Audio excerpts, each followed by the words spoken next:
Jimmy was contacted by his dying estranged father, begging him to take in his little girl because he was dying. He promised to be a better man than the man who abandoned him and raised her, only for her to surprise him in the biggest way possible later. Before we continue, please take some time to subscribe to Dailydose, like and share this video with your friends. It might brighten their day and inspire them to do good. Also keep watching because an important lesson awaits at the end of the video. Jimmy, I'm dying. A hoarse voice came through the phone, and Jimmy sighed heavily, conflicted and confused. Don't say that, he mumbled, pursing his lips. It's the truth, son. There's no telling how long I have to live. I could die in 5 minutes or a few days, but I need you to listen to me. His estranged father, Dean, began and cleared his throat. I need you to take in your little sister. Jimmy was not expecting that at all. What? He asked. I have a sister. Yes, she's 6 years old and the best thing that ever happened to me. But her mother is not a good woman. She gets to inherit everything I have, and I know she'll leave our daughter either at a group home or alone. Please help her, the older man begged, and Jimmy had no idea what to do. This was a sore subject for him. His biological parents, Miriam and Dean, had been 18 and 17, respectively, when he was born. Neither of them was ready for the responsibility of raising a child, but his father's family could have helped. They were insanely rich, with generational wealth that would never run out. However, Dean's parents hated Miriam, and in the end, the only choice was to leave the child in an orphanage to get adopted. Unfortunately, Jimmy was a colicky baby, and no adoptive parent wanted that. The people raised him at the shelter, and by 8, he hated the world. Other kids got adopted out, but not him. No one wanted him. That's when Dean appeared in his life again. He was 2'5" this time and wanted to take Jimmy back home and make up for his mistakes. But Jimmy wouldn't let him. He would always run away from Dean's house and back to the shelter. They couldn't convince him. He's the man who left me here. This is my home. I can't be with him. The boy cried, red-faced, every time they tried to explain that this was his chance to have a better life. He didn't want that. Therefore, Dean gave up again, thinking that was best. Ironically, that's not what Jimmy needed, and the kid felt abandoned once again. Dean regularly donated money to the group home so Jimmy could have more stuff. But the angry child grew into a resentful adult, and life was not that good. At 41, he worked at a cafe as a barista/waiter for a little over minimum wage. He always wished he had given his father a second chance or hadn't been so full of hatred all his life. But he couldn't change the past. Except, now he had a chance to make a big difference. Yes, Jimmy. She's your sister Alice. She's the most amazing little girl. Smart, happy, and beautiful. I can't leave her with my wife. And there's no one else, Dean continued. I implore you, Jimmy. But I don't have the kind of money to raise a kid. Jimmy stuttered a bit. He was ashamed to utter those words, but they were true. That's all right. Can you come to the hospital and we can discuss some things? I can get my lawyer here too, Dean offered and started coughing heavily.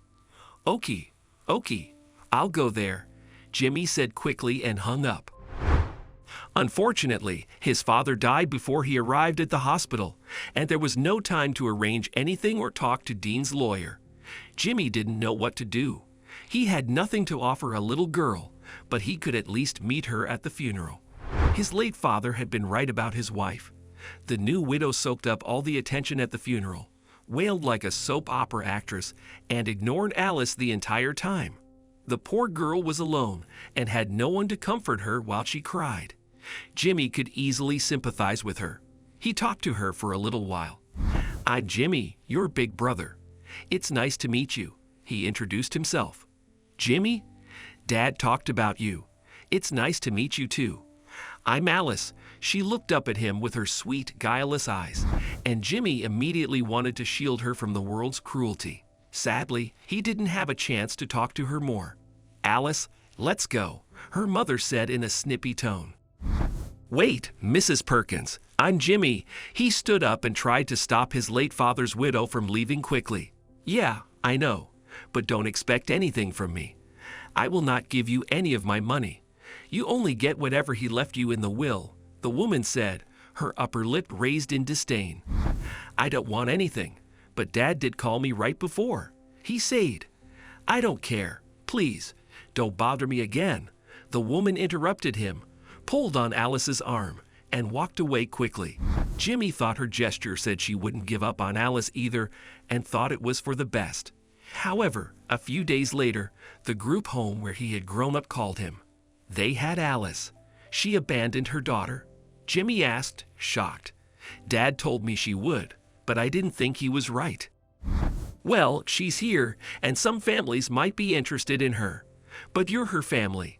Jimmy, this might be your chance at a family," Mrs. Bobette, the group home director, said gently. She had been an employee when he was little and knew him well. She was managing everything now, and the kids were thriving. "Yes, I'll take her. I'll do it. I don't have much, but I'll do it," Jimmy promised. Things were not easy for Alice.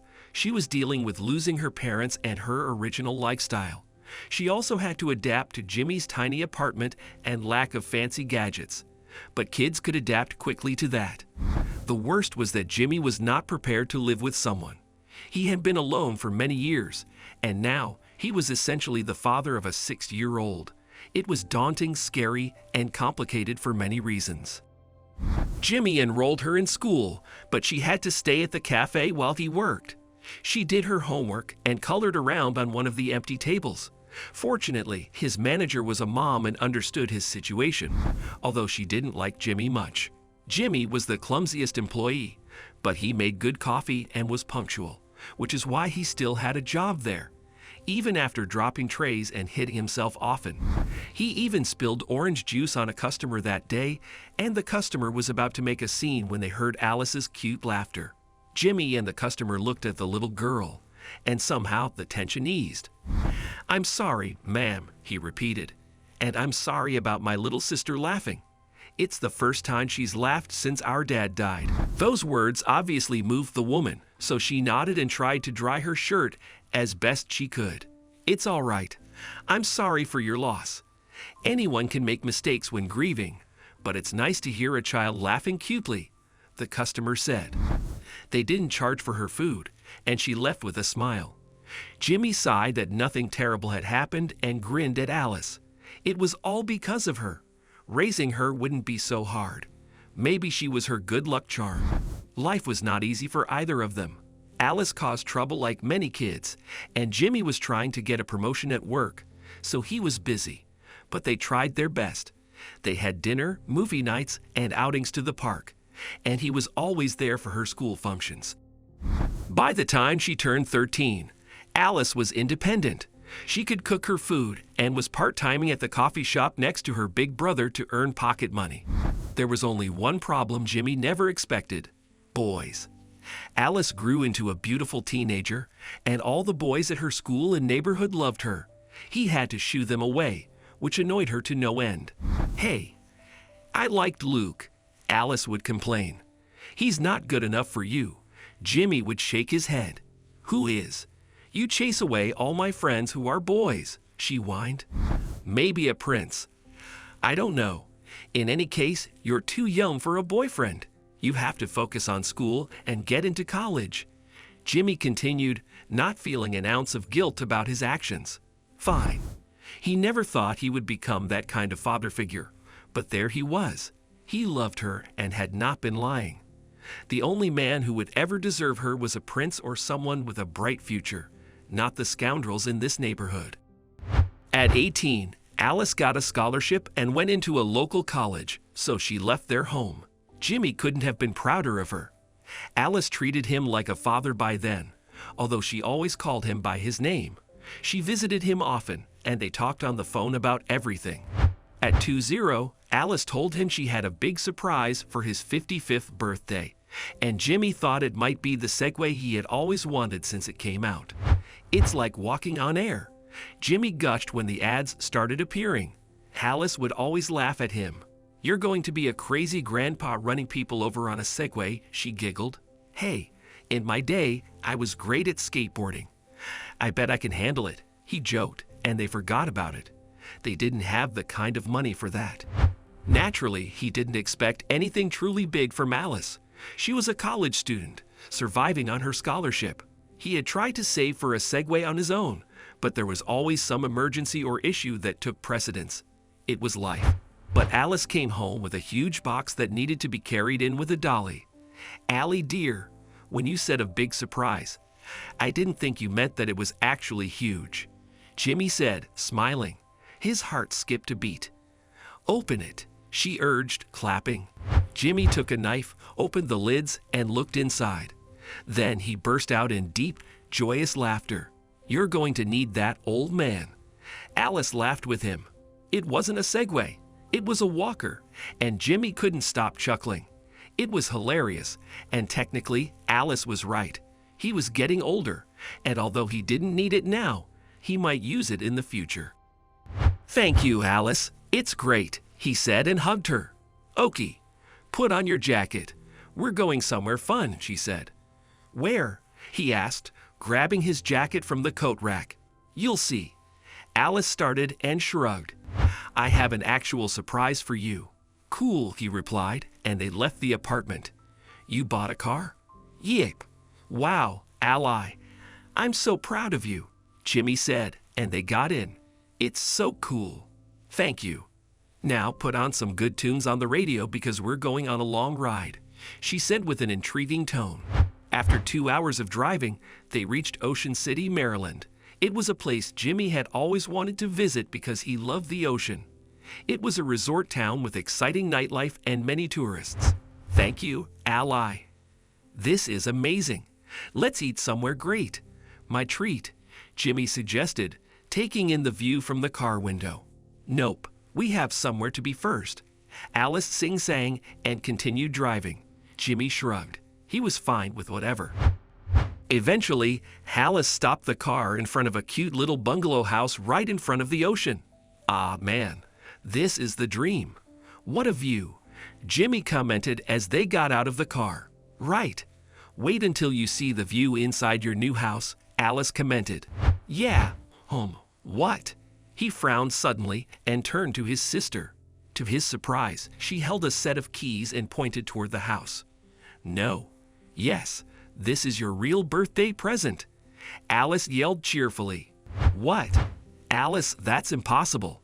How? Why? Jimmy stuttered, and Alice pulled him inside. They had a short tour of the little but fantastic house, and finally they stood in the empty kitchen. Jimmy, when I turned 20, I was contacted by Dad's old lawyer. He told me Dad had set up a huge trust fund for me, but I could only receive it then. It's huge. It's millions of dollars, and I think it's only fair that you get half of that. Maybe more, Alice revealed, her cheerfulness turning into seriousness. No, Alice. No, Jimmy shook his head. That's your money. I didn't know he had done that, but I'm glad you get to have that money. Jimmy, listen to me. You deserve it too. You were also his kids, and most of all, you were my dad, my only parent when the witch abandoned me. Alice continued, frowning at having to mention her mother. You deserve everything, and either way, I'm not taking no for an answer. You're taking this house. Alice, Jimmy wiped his forehead and marveled. Tears rushed to his eyes, but he tried to push them back. This was too much. I didn't take you in expecting anything. I know, and that's the best part of everything you did for me, Alice said and tightened her mouth as she also got emotional. But there's more. What? No. Yes, come on. She urged him out, and they walked along the houses with a beach view until they reached the commercial part of town. This is also for you. It was an empty store. No signs. Nothing. What is this? You can start your coffee shop here. It's time to be your own boss, and you make amazing coffee. I already bought it and wanted to remodel it, but you should get to do that, Alice explained. Oh, Alice, I could never. Jimmy didn't have the words to explain his feelings. Do you like it? She asked after a few moments of silence between them. I love it. Jimmy nodded, tears finally falling. I love you more. Thank you. Thank you, Dad, for everything. Alice replied, and they hugged once again. They walked back to the bungalow and started making plans for everything. Alice couldn't move with him because she was still in college, but she planned to visit often because that town was terrific. As promised, she wired him the money, and Jimmy couldn't believe he was now a millionaire. His store was doing well a year later, and his home was his safe haven. Alice had promised to come for his 56th birthday, but she hadn't arrived yet. He was busy fixing a kink on their coffee when the door to the coffee shop opened. "Hey, boss." "It's Alice," his favorite employee Tom said. Jimmy turned around to greet his little sister/daughter, but his smile froze. She was riding a bright and shiny Segway with a big red ribbon on the front. Surprise! She yelled, and Jimmy laughed heartily. She was indeed a blessing.